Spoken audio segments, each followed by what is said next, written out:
savez, la Casamance est à l'ordre du jour cette semaine, à partir de ce matin tout au moins.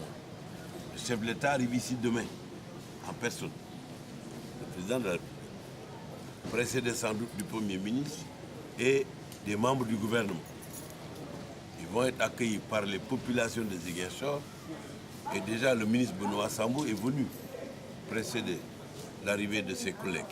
Un conseil interministériel va se tenir et un conseil des ministres sera présidé par le chef de l'État jeudi. Eh bien, c'est dans ces circonstances-là, puisque nous sommes dans une campagne électorale, que nous sommes arrivés ici en Basse-Casamance après avoir fait hier et avant-hier la Haute-Casamance. Pourquoi? Vous savez que le président de la République vous l'expliquera sans doute plus clairement que moi. Ces conseils des ministres déconcentrés créent l'occasion pour le chef de l'État et les membres du gouvernement de toucher du doigt la réalité profonde de la vie quotidienne des Sénégalais. Et c'est une idée extraordinaire qui avait été évoquée avant le premier tour du scrutin le 26 février 2012, puisque l'idée avait déjà été lancée, vous le savez, d'être en proximité plus directe avec les populations.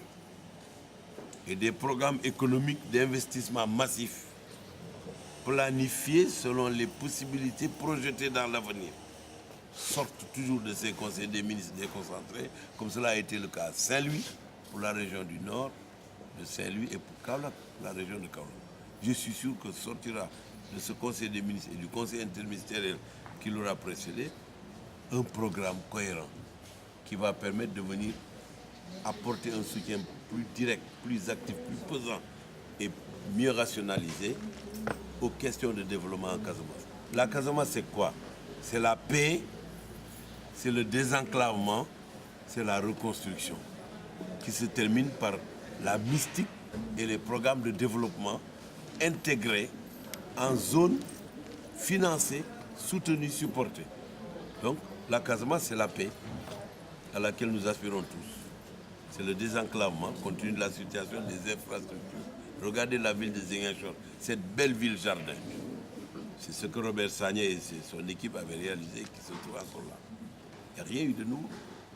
Nous qui avons l'habitude de venir ici tous les 3-4 mois. Eh bien, la dynamique d'équipement de la ville va redémarrer avec le séjour du président de la République. Je vois tout de suite là, en rentrant dessus, qu'ils sont en train de boucher les trous du goudron. Personne ne s'en est occupé jusqu'ici. Mais la maison du gouverneur a été repeinte à la suite d'un certain nombre de gestes de développement humain et d'investissement humain parce que l'État n'avait pas de crédit pour faire ça. Regardez, ces jardins sont en train d'être réaménagés pour que le président soit accueilli comme il se doit. Mais quand il sera parti, ce sera encore mieux parce qu'il va prendre des décisions que je n'ai pas besoin d'annoncer, il le fera lui-même, ainsi que son Premier ministre. La zone de Bignona est une zone de production de riz, de fruits et légumes. C'est une zone de pêche artisanale. Donc vous trouvez là une conjonction entre l'agriculture à moderniser, avec la mise à disposition à temps des intrants pour la saison à venir, puisque les intrants et les semences, Robert Sagna a géré ce département pendant de longues années. Ce n'est pas en 6 semaines que cela se fait, mais c'est 6 mois avant le début de l'hivernage que cela se fait. C'est aussi l'emploi des jeunes par la transformation locale des produits naturels dont cette zone du Sénégal regorge, la Casamance en général. C'est aussi les infrastructures. Vous savez qu'il a été prévu à Tobor une piste de plus de 3000 mètres pour permettre aux gros porteurs de se poser en Casamance.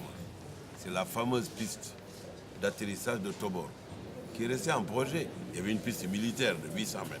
Et ça va être modernisé. Alors tous ces projets-là, je suis sûr que tous ces projets vont être évoqués à l'occasion du séjour du président. Et puis à la question de la navigation sur le fleuve Casamance. C'est Robert qui m'apprenait hier que le tirant d'eau est de 4,50 mètres, n'est-ce pas Robert? Et que de ce fait, les grands bateaux ne peuvent pas venir à Ziguinchor parce que le fond va toucher la vase.